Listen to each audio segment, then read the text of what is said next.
Приветствую тебя на канале Твой Конфиг. Меня зовут Евгений. В этом видео поделюсь с вами мнением о вот таком роботе-пылесосе Mi Robot Vacuum Mop 2. Производитель Xiaomi. В общем, с функцией влажной уборки и прочее. Но, собственно, я не буду вам рассказывать там его технические характеристики. Обращу лишь только внимание на то, что он вообще как бы из себя представляет. Ну, зарядная станция достаточно просто выглядит, вот такая, сам он на нее паркуется и прочее. Первый раз вы его подключаете через приложение Mi Home, там можно выставить ему озвучку русского языка. Девушка будет говорить, что там уборка закончена, уборка не закончена, там переходит к уборке сектора. И прочее, прочее. Есть вот камерка, вот эти части все подвижные. Первый раз его надо полностью зарядить, и он будет кататься порядка там 1,5 часа, изучать все ваши помещения. Надо, конечно же, убрать провода, шнурки, желательно поднять стулья, ну, то есть, чтобы максимально освободить площадь, которую он в дальнейшем будет убирать.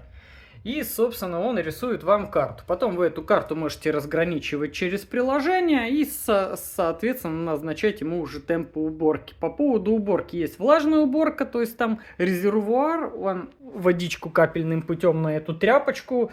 Ну, по сути, то же самое, что вы воскаете шваброй по полу, протирает. Если пол неровный, то, естественно, протирает он фигово. Поэтому лучше самому это делать вручную через швабру. Аккумуляторной батареи хватает в режиме стандарт, приблизительно на уборку там порядка 70, я думаю, квадратных метров он убрать сможет. Возюкать будет долго, часа полтора. У меня квартирка маленькая, всего 54 квадратных метра, и поэтому он убирает относительно быстро. Есть ковры, проезжает порожки до сантиметра вообще без проблем. Что касается, давайте я вам покажу нижнюю его часть. Здесь же у нас одна щеточка. Это все вот таким вот образом гнется. Это колесико влево-вправо катается. Тут у нас датчики. Там тоже датчик.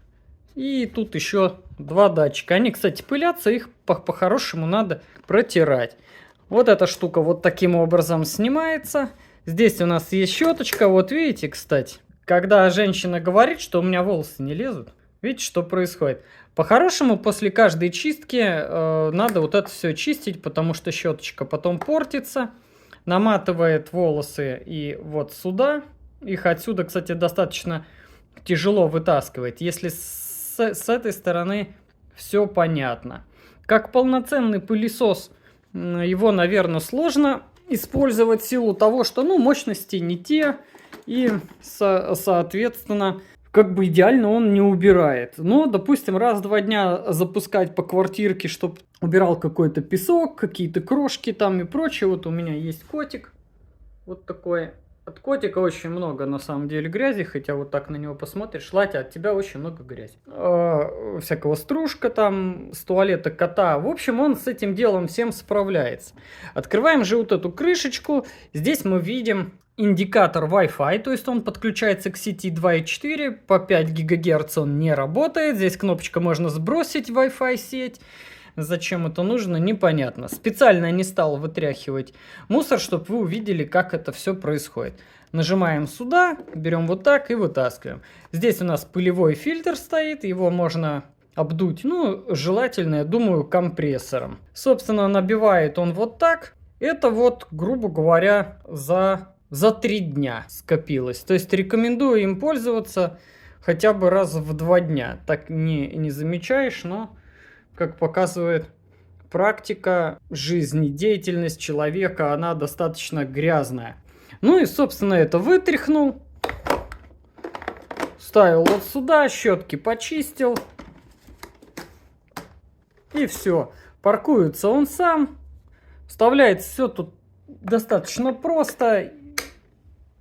Ничего сложного нет, как для технаря, так и для домохозяйки обычной. Такая не той стороной поставил, вот так. И защелкнул. Собственно, все. Подписывайтесь на канал, если у вас есть вопросы, задавайте. Обязательно вам отвечу на них, поделюсь еще, может быть, какими-то впечатлениями. Да, иногда он валяет дурачка. То есть он начинает как-то очень странно кататься, потом, видимо, опоминается. Все-таки лидара у него нет, у него инфракрасные датчики. Поэтому вот иногда включает дурачка. Я его назвал робот Вася. Всем спасибо, всем пока.